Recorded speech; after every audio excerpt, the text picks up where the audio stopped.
Buenas noches. Es un privilegio poder compartir con ustedes una vez más. Esta noche quiero compartirles otra vez del Evangelio según Marcos. Si quieren pueden buscar en sus Biblias al capítulo 8, versículo 31.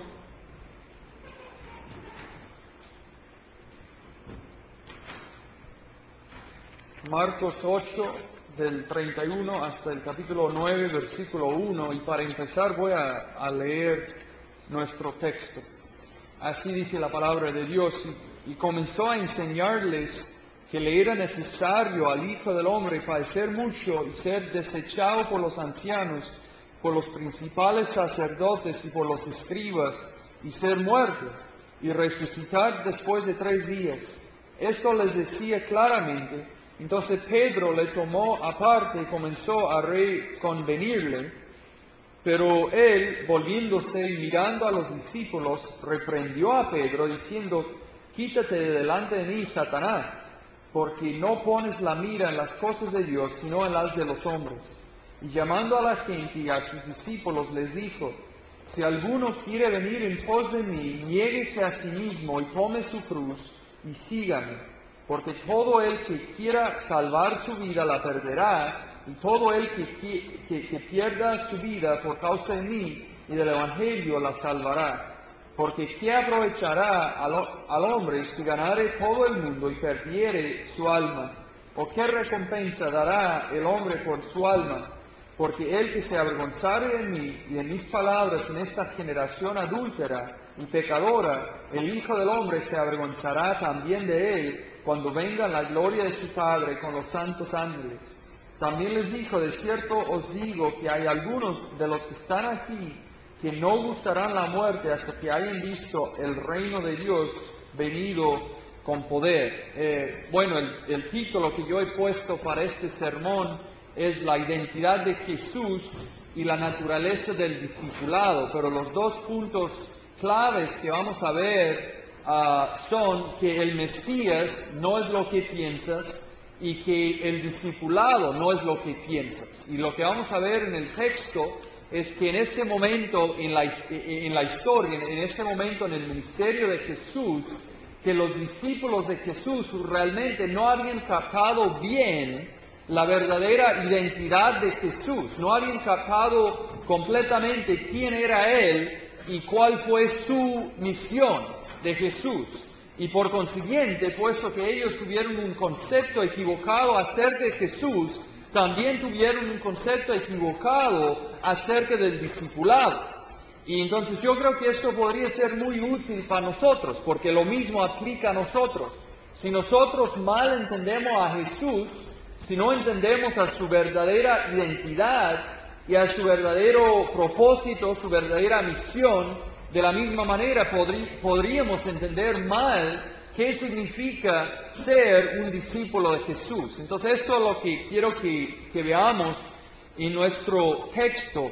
En el texto anterior a este texto, Jesús había sanado a un hombre ciego y lo hizo en 2 partes. Inicialmente el hombre no vio con claridad y luego, después que Jesús le tocara, luego vio con claridad. Y en un sentido, en este texto también vemos que los discípulos ven a Jesús por la primera vez, en el sentido de que ellos, por medio de Pedro, quien fue su vocero, pero que hablaba por el grupo, ellos afirmaron que habían entendido que Jesús era el Mesías.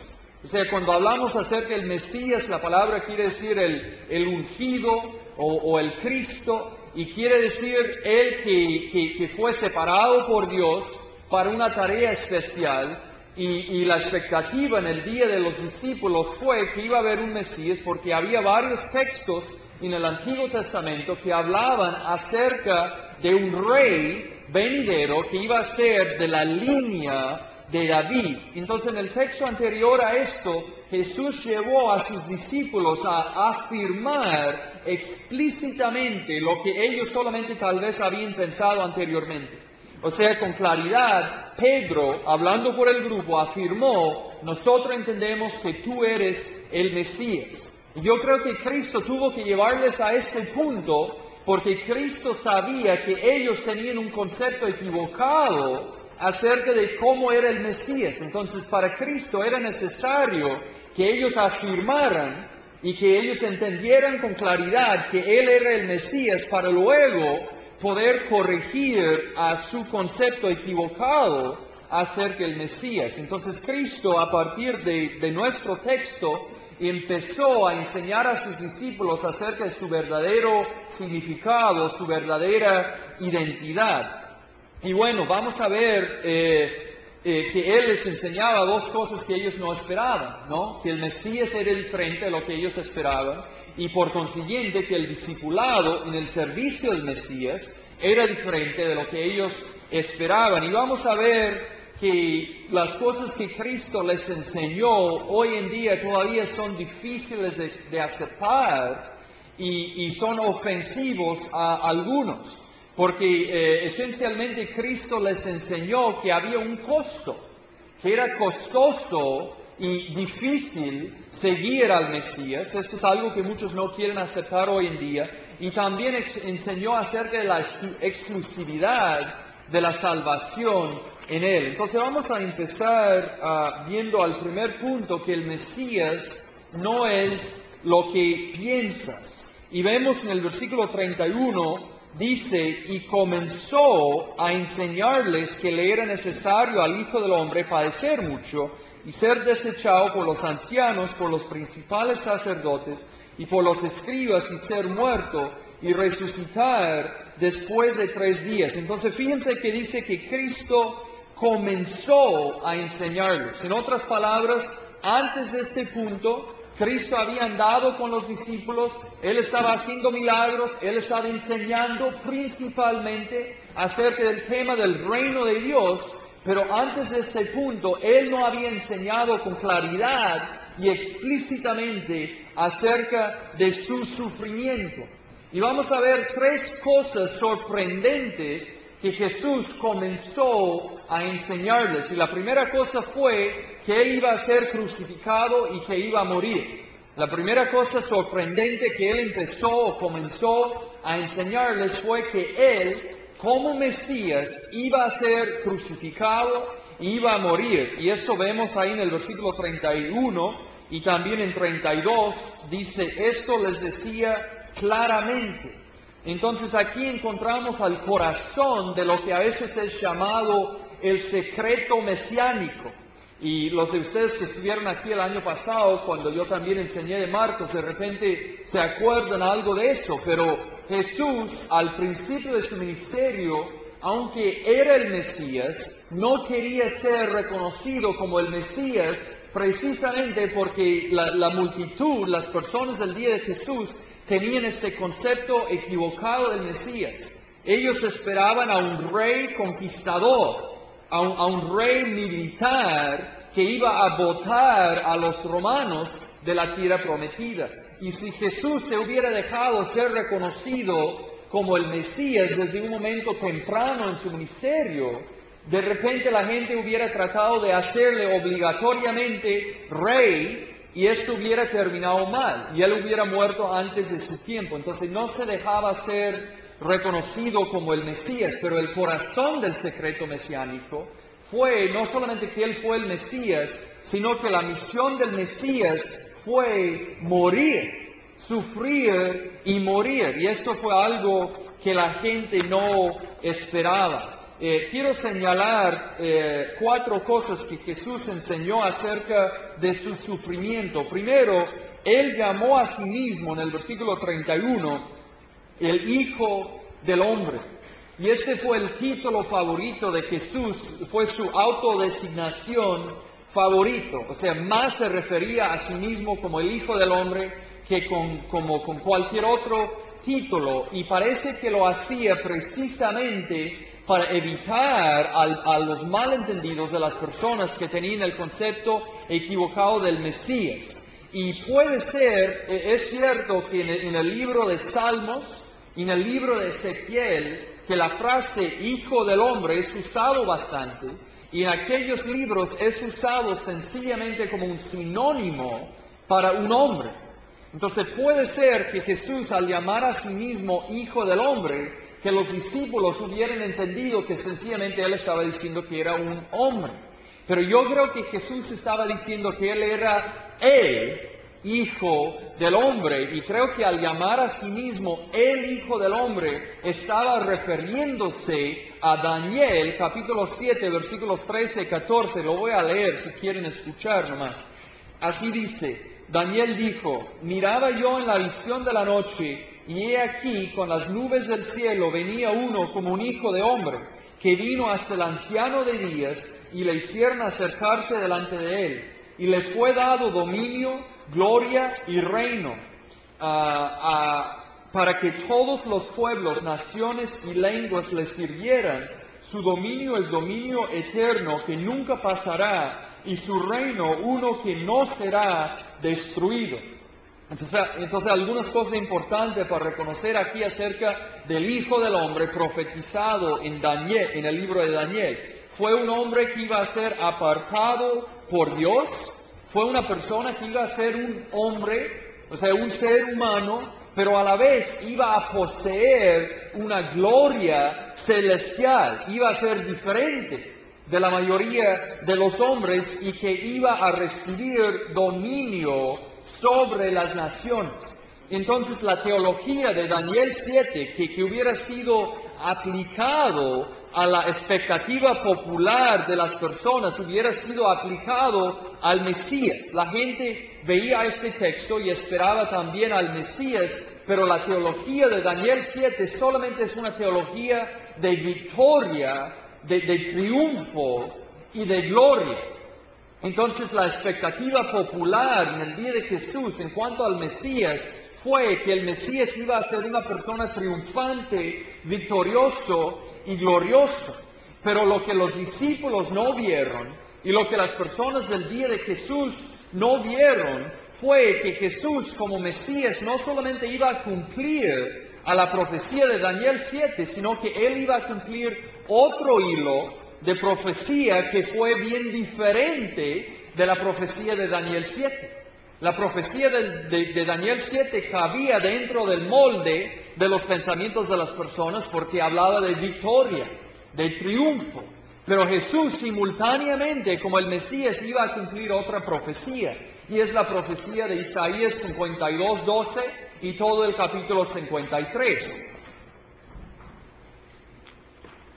Ahí Isaías habla repetidamente acerca de uno que es llamado el siervo del Señor. Y es cierto que en Isaías 52:13 dice que el siervo del Señor será puesto muy en alto y que será exaltado. Pero al mismo tiempo, Isaías 53 dice que el siervo del Señor iba a ser despreciado y desechado, que iba a ser herido y molido, que iba a ser angustiado y afligido, cortado de la tierra de los vivientes, que iba a ser sepultado y que iba a derramar su vida hasta la muerte. Fíjense que en la tradición judaica, entre los años 586 y antes de Cristo y 70 años después de Cristo, la tradición judaica que se llamaba el Targum, ellos al mirar a Isaías 52 y 53, dijeron que las partes de esta profecía que hablaban de exaltación y de gloria, que estas partes aplicaban al Mesías.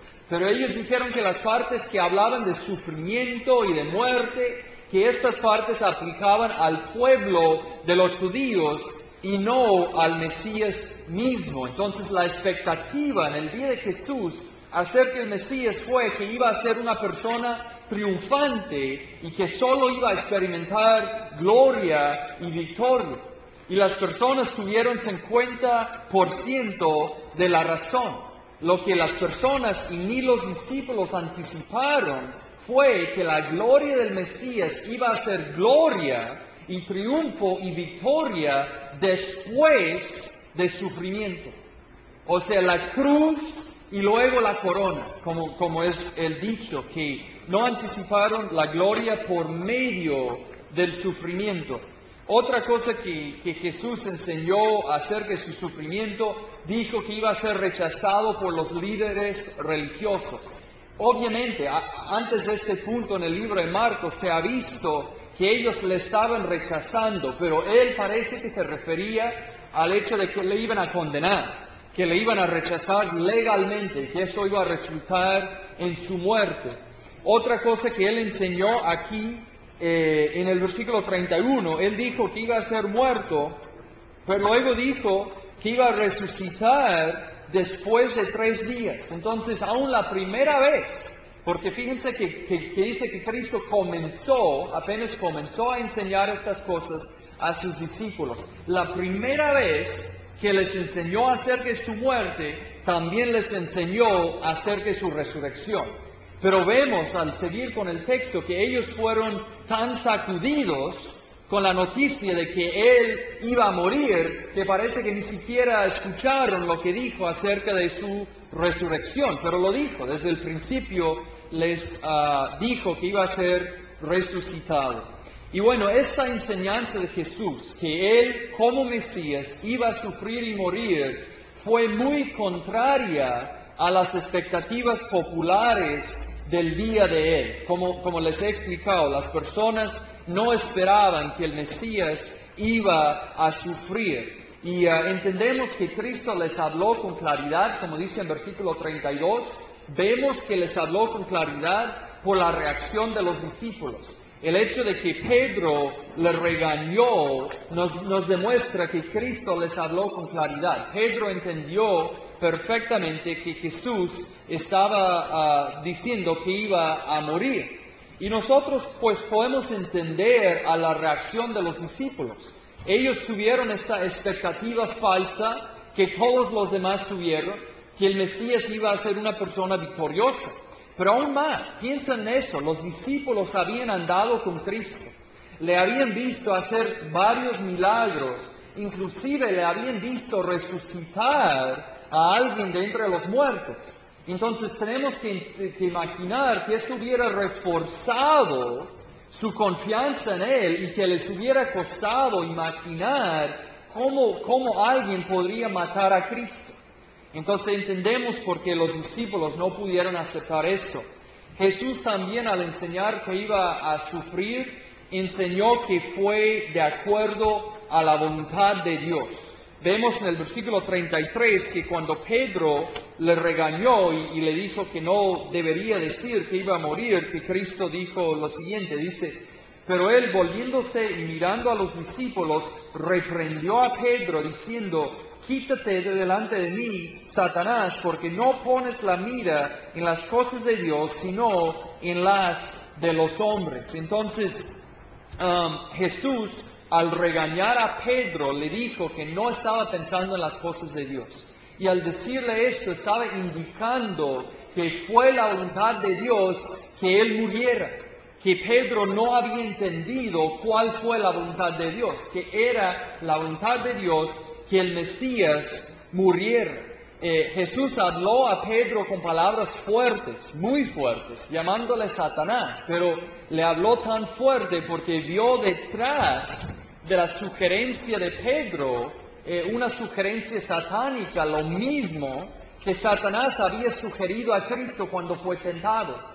Cuando Cristo fue tentado, Satanás repetidamente quiso tentarle para llegar a la gloria, evitando al sufrimiento, evitando a la cruz. Y básicamente es lo mismo que Pedro estaba sugiriendo, que él no debería de sufrir. Y Cristo le hizo entender que era necesario. Entonces Pedro le dijo que no debería de morir porque no entendió el verdadero propósito y la verdadera misión del Mesías. Cristo, tal como fue, no cabía dentro de las categorías falsas que Pedro tenía en su mente para el Mesías. Pedro no entendió la salvación que Cristo vino a brindar, no entendió esta salvación porque no entendió el problema. Esto es algo que yo estaba compartiendo anoche con los jóvenes. Si nosotros no entendemos bíblicamente cuál es el problema de la humanidad, entonces no vamos a poder apreciar bíblicamente cuál es la solución, ¿no? Y Pedro solamente estaba pensando en liberación político de los romanos. Por consiguiente, él esperaba un Mesías que iba a ser un libertador político, ¿no? Y él no entendió que el ser humano tenía un problema muchísimo más grave, que los judíos también tuvieron un problema muchísimo más grave que la ocupación romana de la tierra prometida. Su problema más grave fue la separación del Dios Santo y la condenación por el pecado. Pedro no entendió lo que dice en Romanos 3:25, que Dios había estado pasando por alto los pecados pasados. Pedro no entendió en las palabras de Hebreos 10:4 que la sangre de los toros y de los machos cabríos no puede salvar. Él tuvo un concepto demasiado pequeño del problema de la humanidad y por consiguiente tuvo un concepto demasiado pequeño del Mesías. Y Cristo en nuestro texto estaba tratando de explicarle, mira, el problema del ser humano es muchísimo más grave de lo que tú piensas y por consiguiente mi misión es muchísimo más difícil, pero más importante también de lo que tú piensas. Yo no he venido para liberar a las personas de los romanos, sino de sus pecados, de la esclavitud del pecado, no de la esclavitud romana, ¿no? Y bueno, yo creo que hay unas aplicaciones importantes aquí.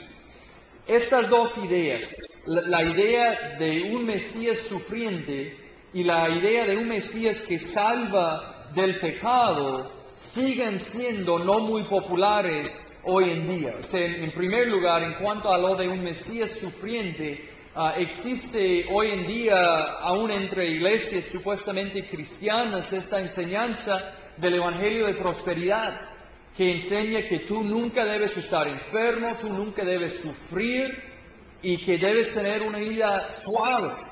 Y estas personas realmente no han entendido bien ni a Cristo ni a la vida cristiana, que incluye el sufrimiento, ¿no? Pero segundo, la idea de un Mesías que vino para salvar del pecado, va muy en contra del pensar de muchas personas en iglesias que tienen una tendencia hacia cierta especie de un tipo de evangelio social.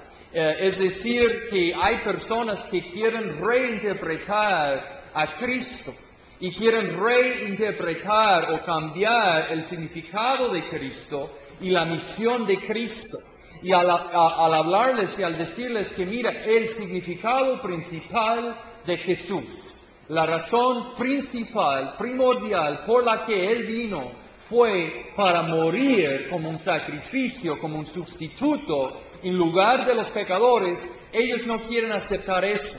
Y al decirles que su misión principal fue el de salvar a los pecadores de sus pecados, de salvarles de la ira de Dios, ellos no quieren aceptar a eso, más bien quieren redefinir a Jesús como un hombre ordinario, no Dios, sino un hombre ordinario, cuya muerte fue un accidente y no parte del plan de Dios, y cuya misión fue la justicia social.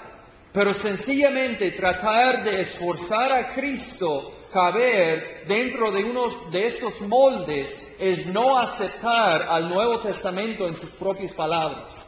Es querer cambiar a la enseñanza de las Escrituras y esforzar a Cristo a caber dentro de un molde que es aceptable a las personas hoy en día. Y ciertamente ha habido ahora varios siglos personas, teólogos liberales que atacan a la Biblia, que atacan a la confiabilidad de la Biblia, que nos darían de entender que realmente el Jesús de la Biblia no es el Jesús histórico. Y ha habido académicos, teólogos que han supuestamente estado en la búsqueda del Jesús histórico. Pero lo irónico es que si no vamos a encontrar a Jesús en la Biblia, en el texto antiguo que es más confiable que cualquier otro texto antiguo, ¿Debemos pensar que vamos a encontrar al Cristo verdadero en otro texto? O sea, es impensable. Si la Biblia no nos dice quién fue el Jesús verdadero, ningún otro documento nos va a dar al Jesús histórico.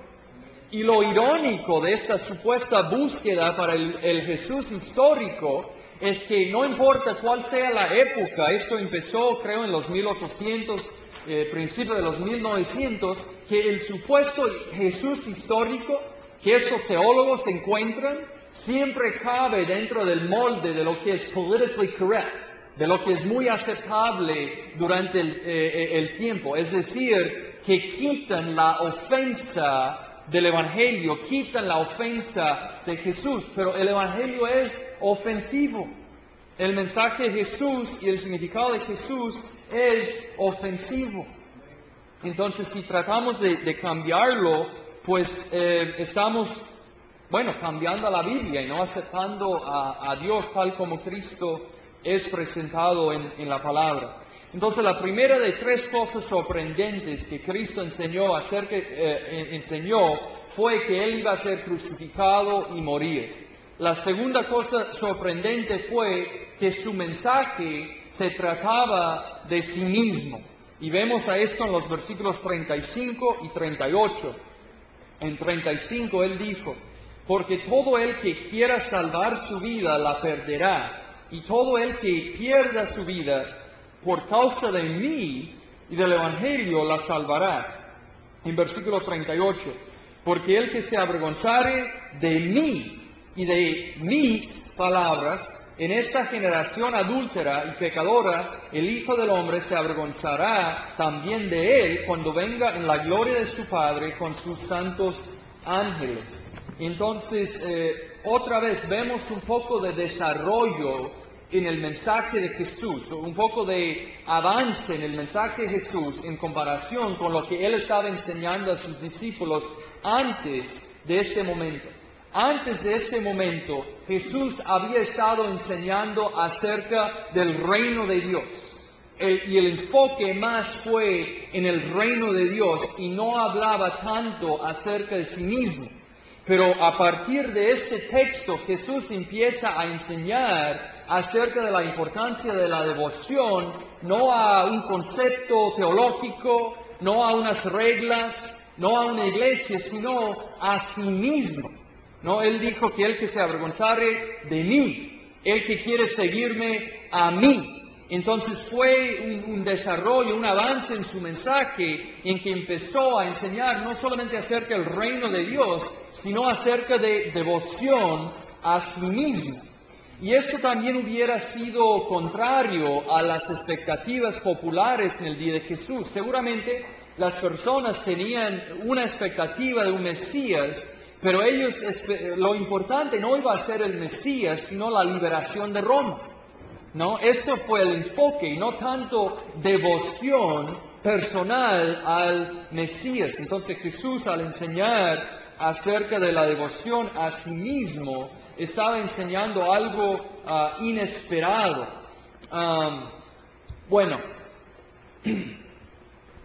Hay una aplicación muy importante aquí. Jesús, al enseñar esto, estaba enseñando en los versículos que acabo de leer que las personas iban a ser juzgados según su reacción a Él personalmente.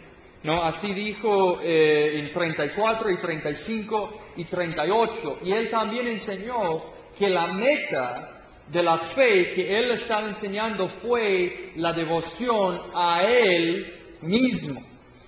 Y otra vez, estas dos ideas no son populares hoy en día. Primero, la idea de que la manera por la que las personas van a ser juzgados, que es por medio de su reacción a Jesucristo. Generalmente la mayoría de las personas en el día de hoy y la mayoría de las religiones tienen como un juego de reglas, ¿no? En que distinguen entre el bien y el mal, y las personas en estas religiones van a ser juzgados conforme a que si cumplieron con estas reglas o no. Y aún personas que no tienen ninguna religión aunque no tienen ningún libro santo para seguir, digamos, en sus propias mentes tienen un concepto entre el bien y el mal. Y la mayoría de las personas quieren pensar que las personas van a ser salvos por su propio esfuerzo, por sus propios méritos y por la manera que o cumplieron o no cumplieron con un juego tal vez abstracto de reglas. Entonces la idea de que una persona no va a ser salvo así, sino únicamente y exclusivamente por la manera que reacciona a Jesucristo, es ofensivo a muchos, ¿no? Al decir a las personas que el hindú, que es un hindú sincero, no va a ser salvo por ser un hindú sincero, o que el budista, que es un budista sincero, no va a ser salvo por ser un budista sincero, es ofensivo a muchas personas. Ellos preferirían que hubiera alguna regla, algún estandarte abstracto y no tan exclusivo y específico. Pero así es el mensaje de la Biblia, así es el mensaje de Jesús. Si queremos ser seguidores de Jesús, debemos aceptar lo que Él enseña.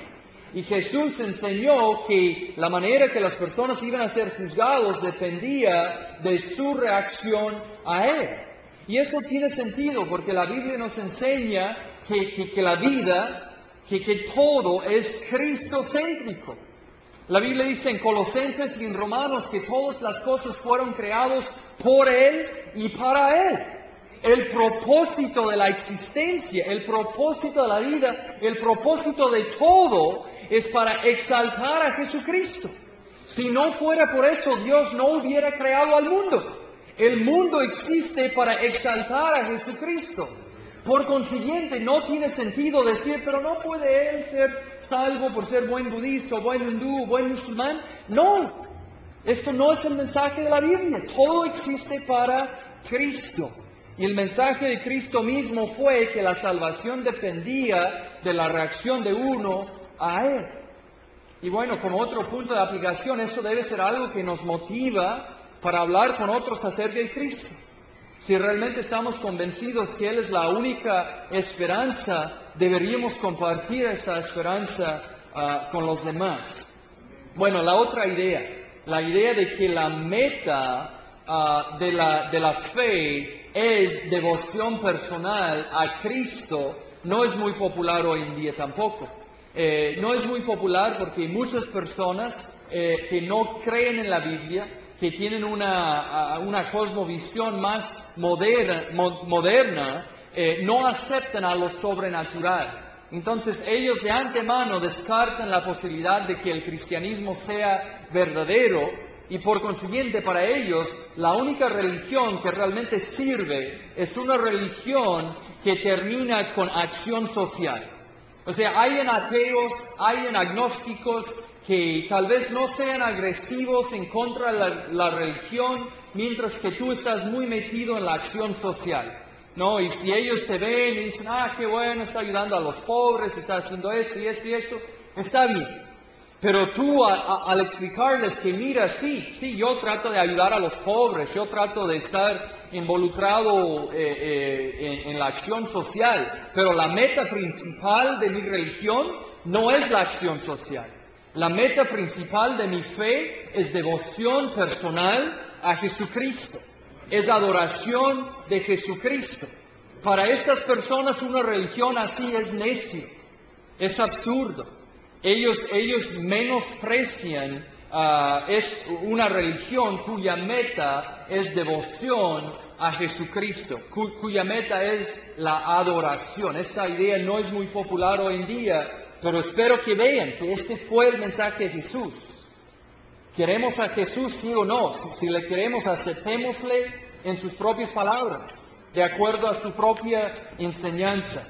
Una tercera cosa que Él enseñó en el versículo 38 fue que Él iba a regresar en gloria.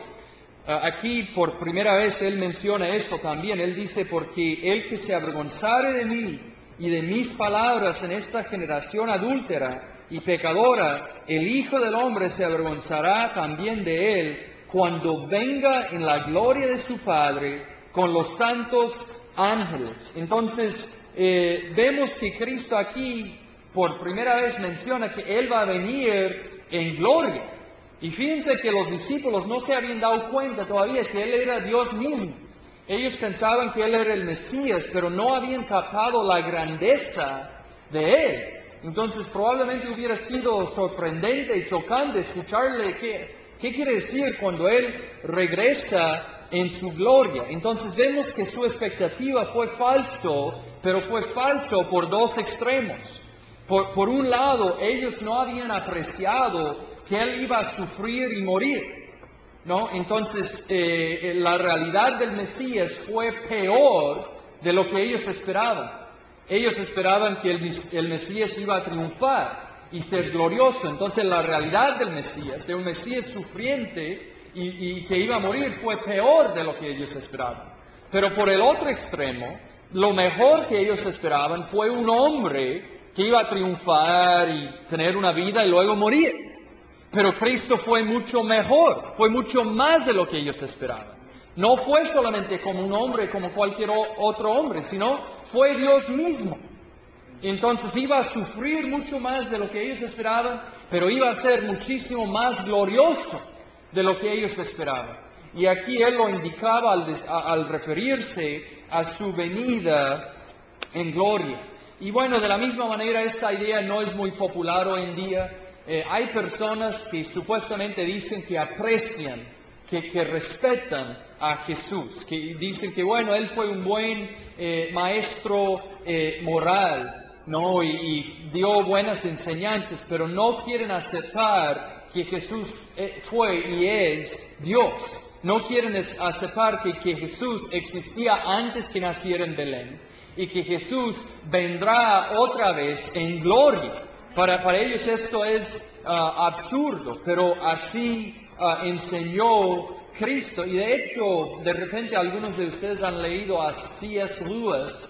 Él tiene un argumento acerca de esto, que para aquel que dice que no, yo no creo nada sobrenatural acerca de Jesús, solamente que fue un buen maestro de la moralidad, que esto no tiene sentido, que si Cristo no fue Dios, tomando en cuenta los reclamos grandes que Él hizo, las cosas grandiosas que Él decía acerca de sí mismo, si no fue Dios, si no fue cierto lo que Él dijo, entonces o estaba loco o era mentiroso. Y un mentiroso y un loco no hacen un buen maestro moral. Así que o tenemos que aceptar Jesús tal como es, tal como lo encontramos en las Escrituras, como Dios que se hizo hombre, que existía antes, que vendrá otra vez gloriosamente, o tenemos que rechazarle completamente. Pero no podemos aceptarle a medias y decir, no, fue un buen maestro moral. Si no fue Dios, fue un loco y un mentiroso, no fue un buen maestro moral. Es todo o nada. O le aceptemos tal como le encontramos, o le rechazamos, ¿no? Bueno, entonces hemos visto que Cristo enseñó que Él iba a sufrir muerte, enseñó acerca de sí mismo y enseñó acerca de su propia grandeza. De aquí vamos a ver que Él enseña que el discipulado no es lo que los discípulos pensaban. Y fíjense que esto tiene sentido. Si tú piensas que el Mesías va a ser un conquistador, que solamente va a triunfar y ser victorioso, lógicamente tú piensas que ser un discípulo del Mesías también es solamente triunfar y ser victorioso. Entonces Cristo aquí en los últimos versículos enseña a los discípulos que tal como fue el patrón para Jesús, sufrimiento y luego gloria, la cruz y luego la corona, que así también iba a ser el patrón del discipulado cristiano. Lo que espera al creyente es glorioso, es muchísimo más glorioso de lo que los discípulos habían esperado. Lo máximo que ellos esperaban del Mesías fue la liberación de Roma. Y lo que Cristo vino para darles fue la liberación del pecado, fue la vida eterna, la esperanza de la vida eterna en la presencia de Dios, donde hay plenitud de gozo, como leemos antes. Entonces Él vino para darles algo muchísimo más glorioso, pero tal como fue en la vida de Él, también iba a ser en las vidas de ellos, y en las vidas de nosotros sufrimiento y luego gloria. Y a eso estoy llegando, que si nosotros no entendemos eso, vamos a estar bien decepcionados con la vida cristiana. No debemos ser ingenuos y pensar que seguir a Cristo solamente es pasar de victoria a victoria a victoria, triunfo a triunfo a triunfo. Es sufrimiento y luego gloria, dificultad. Pablo dijo que por muchas tribulaciones tenemos que entrar al reino de Dios. Así enseñó él en el libro de Hechos a un grupo de conversos nuevos. Fue casi lo primero que les dijo. Entonces quiero que veamos rápidamente a 6 cosas que Cristo dijo acerca del discipulado. Y antes de eso quiero señalar algunas cosas. Fíjense que en el versículo 34, antes que Jesús enseñara eso, dice, y llamando a la gente y a sus discípulos les dijo, y luego él dijo estas 6 cosas acerca del discipulado. Lo que quiero que vean es que estas palabras fueron dirigidas a la multitud y no solamente a los discípulos. En otras palabras, no existe cristianismo y cristianismo light. Solo hay una clase de cristianismo, y esto es: no existen 2 tipos de cristianismo, el cristianismo serio y el cristianismo ligero. Solo hay cristianismo. Estas palabras fueron dirigidas a la multitud. Debo mencionar 2 precauciones acerca de las palabras de Jesús que vamos a ver aquí. Primero, no debemos entender que es una secuencia. No es como que uno tiene que negar a sí mismo, luego tomar su cruz, luego morir. No creo que es una secuencia, creo que sencillamente está mencionando a varias cosas. La segunda cosa, de ninguna manera debemos entender que Cristo está diciendo que tenemos que hacer estas cosas para ser salvos. Entendemos que la salvación es el regalo de Dios, dado gratuitamente, comprado para nosotros por Cristo. Y Cristo pagó 100% de lo que los pecadores debían a Dios, y Él nos regala 100% de la salvación que nosotros necesitamos para ser salvos. Entonces, lo que Él está escribiendo aquí no es cómo ser salvo, sino eso es lo que está involucrado en seguirle a Cristo. Y que aquel que quiera ser salvo tiene que aceptar que ser cristiano va a incluir a estas cosas. Entonces, rápidamente, 6 cosas. En el versículo 34, Él dice, si alguno quiere venir en pos de mí, niéguese a sí mismo. Entonces, la primera cosa es la autonegación. Yo mencioné a esto el domingo. Muchos mal entienden a esto. Muchos piensan que lo que Jesús está diciendo es que debo negar a mí mismo lo que verdaderamente quiero. Como que yo veo a esta cosa pecaminosa y realmente lo quiero y realmente pienso que pueda satisfacerme, pero me voy a negar. No, está refiriéndose a algo más fundamental en la esencia de nuestro ser. Está diciendo que la esencia de una persona incrédula es de amar a sí mismo más que cualquier otra cosa. El objeto principal de los afectos de aquel que no conoce a Cristo es uno mismo.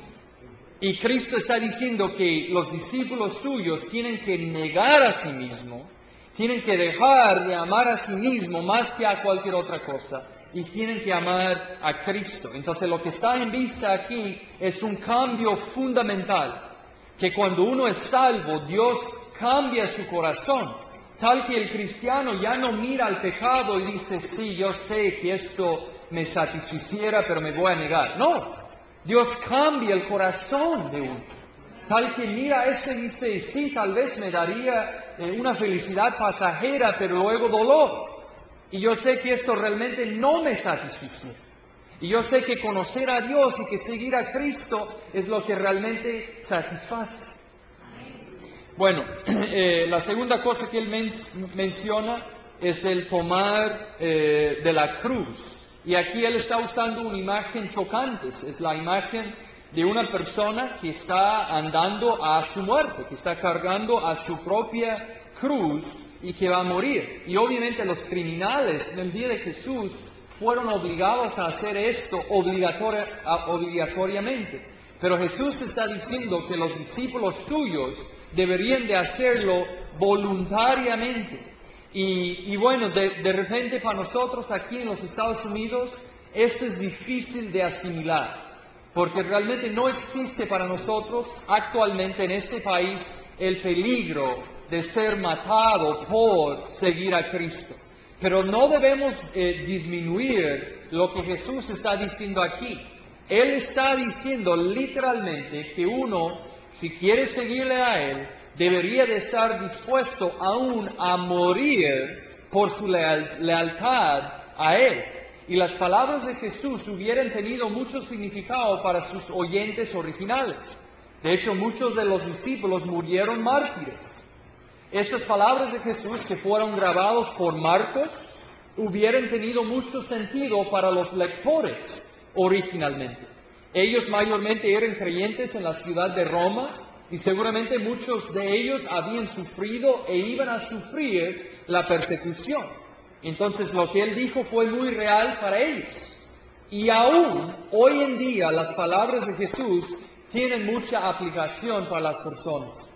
En los países árabes, en China y en otros lugares así, frecuentemente los cristianos son echados a la cárcel, son encarcelados e inclusive a veces son matados por convertirse a Cristo y por seguir a Cristo. Así que no debemos disminuir lo que Jesús está diciendo. ¿Y cómo podría esto aplicar a nosotros? Puede ser que un día las leyes de nuestro país cambiarían tal que existiera persecución en nuestro país. O puede ser que Dios llamaría a alguien a ir al campo misionero a un país donde es peligroso y uno puede perder la vida. Y entonces no debemos disminuir lo que Cristo está diciendo. Algo relacionado en versículo 35, Él habla acerca de la muerte. Creo que esta es una elaboración de lo que está diciendo acerca de la cruz y está dando la imagen de la corte y de una persona que está ante un juez y que si sigue confesando a Cristo va a morir y que si niega a Cristo que va a recibir a su libertad. El versículo 35 dice, porque todo el que quiera salvar su vida la perderá y todo el que pierda su vida por causa de mí y del Evangelio la salvará. Entonces Cristo está diciendo que si uno quiere al mundo, no puede tener a la vida eterna. Pero aquel que esté dispuesto aún a perder a su vida, pueda hallar a la vida eterna. Bueno, luego en los versículos 36 y 37, Cristo habla acerca de la necesidad de renunciar al mundo. Y aquí la idea es que seguir a Cristo es dejar atrás a la vida y los deseos pecaminosos de uno. Que seguir a Cristo es similar a la autonegación, es morir a los deseos pecaminosos, es estar dispuesto a ya no buscar a la satisfacción y a la felicidad en el mundo, sino a buscarlo en Cristo. Y Cristo dice que el que gana al mundo lo hace para un costo, y el costo es perder a su alma. Es decir, es imposible simultáneamente querer seguir a Cristo y querer todo lo que el mundo ofrece. Los valores cristianos son contrarios a los valores de este mundo. Este mundo estima y valora ciertas cosas y Dios estima y valora a otras cosas y no puede estar en las dos aguas simultáneamente. Entonces, seguir a Cristo es renunciar al mundo, pero vale la pena, porque el mundo no satisface. El mundo no satisface y es pasajero. Aun si satisficiera, pongamos que satisficiera, si lo alcanzaras, viendo a las personas aquí esta noche, yo diría, bueno, tal vez mi hijita Olivia es la menor, dentro de 90 años probablemente cada uno de nosotros vamos a estar muertos. Entonces, ¿de qué sirviera ganar al mundo aún si satisficiera, si solamente lo tendríamos 90 años? Pero no satisface y es temporal. En cambio, lo que Cristo ofrece realmente satisface y es eterno. Bueno, la penúltima cosa que Cristo menciona es la humillación. Habla acerca de los que se avergüenzan de Él. Y en el contexto creo que está hablando acerca de la persecución. Otra vez, en nuestro contexto tal vez esto no aplica, pero creo que viendo la aplicación más amplia, podemos entender que esto sí aplicaría a nosotros. 1 Corintios 1 nos dice que el mundo considera al mensaje de la cruz como locura y considera a los que creen el Evangelio como necios. Entonces, seguir a Cristo trae humillación, trae el menosprecio del mundo. Y si nosotros queremos seguir a Cristo, sencillamente tenemos que aceptar que el mundo nos va a menospreciar. Y si tú quieres la estima del mundo y a la vez quieres seguir a Cristo, te va a ser muy frustrante. Porque a la medida que tú eres fiel a Cristo, el mundo te va a considerar necio. ¿Podrías tú ganar la estima del mundo? Sí, pero negando a Cristo. Siendo fiel a Cristo, sencillamente el mundo te va a menospreciar. Y como hablamos anoche con los jóvenes, yo estoy seguro que el mensaje cristiano no es necio. Que el mensaje cristiano es coherente, tiene sentido. De hecho, creo que nos da la mejor explicación de la vida. Y creo que se puede defender al cristianismo aún al nivel académico. Pero no importa, tú puedes explicar con el lenguaje de un PhD el cristianismo a una persona y defender al cristianismo de una manera muy académica. Y a menos que si Dios toque el corazón del que te escucha, esta persona va a pensar que tú eres un necio. Y esto sencillamente es parte del costo de seguir a Cristo. Así que si queremos a Cristo, tenemos que aceptar el menosprecio del mundo. Finalmente, el discipulado en el servicio del Mesías, en el servicio de Jesús, es orientada hacia el fin. En versículo 38 y capítulo 9, versículo 1, vemos que Cristo habla acerca de su segunda venida. Y el mundo otra vez nos diría que esto es muy necio. El mundo piensa que este mundo es lo único que existe. Por consiguiente, ellos nos dicen, busca conseguir todo lo que puedes mientras que puedes. ¿No? Y al mirar a nosotros que decimos, no estoy buscando aprovechar de las cosas que el mundo ofrece, porque yo estoy esperando algo mejor en el futuro, ellos dicen, esto es absurdo. Pero así es el mensaje de Cristo, que lo mejor que Cristo nos ofrece está venidero. Claro que ahora podemos experimentar gozo y alegría en Cristo aún en medio de la tristeza, pero lo mejor es venidero. Y Pablo dijo en 1 Corintios 15 que si Cristo no fue resucitado, nosotros somos los más miserables que hayan. Y es así, porque si Cristo no fue resucitado, si no es cierto el cristianismo, el mundo tiene razón. Deberíamos estar buscando obtener todo lo que podemos mientras podemos.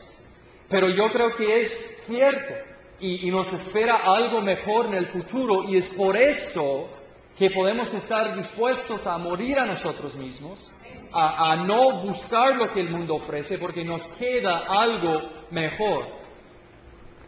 Bueno, en conclusión hemos visto que los discípulos tuvieron un concepto equivocado del Mesías, por consiguiente un concepto equivocado del discipulado. Cristo iba a ser crucificado, iba a morir, su mensaje se trataba acerca de sí mismo y Él enseñaba acerca de su propia grandeza celestial. Él enseñó que el discipulado iba a seguir el patrón de su propia vida, sufrimiento y luego gloria. Les animo a que acepten a Cristo en sus propios términos, en sus propias palabras. Este es el mensaje de Cristo. Y les digo que yo, como un peregrino más, juntamente a ustedes, estoy en este camino. Es un camino difícil, como dijo Pablo, por muchas tribulaciones tenemos que entrar al reino de Dios, pero vale la pena. algo mejor nos espera, algo en el futuro que es venidero, es mucho mejor. Así que sigan adelante. Oremos. Señor, gracias por habernos dado a Cristo. Y Señor, aunque seguirte es difícil, entendemos que vale la pena. Señor, nosotros creemos, ayuda a nuestra incredulidad. Ayúdanos a creerte, a confiar en ti aún en medio de las tribulaciones y a poner a nuestra esperanza en lo que tú nos has prometido, en lo venidero. Te lo pido en nombre de Cristo. Amén.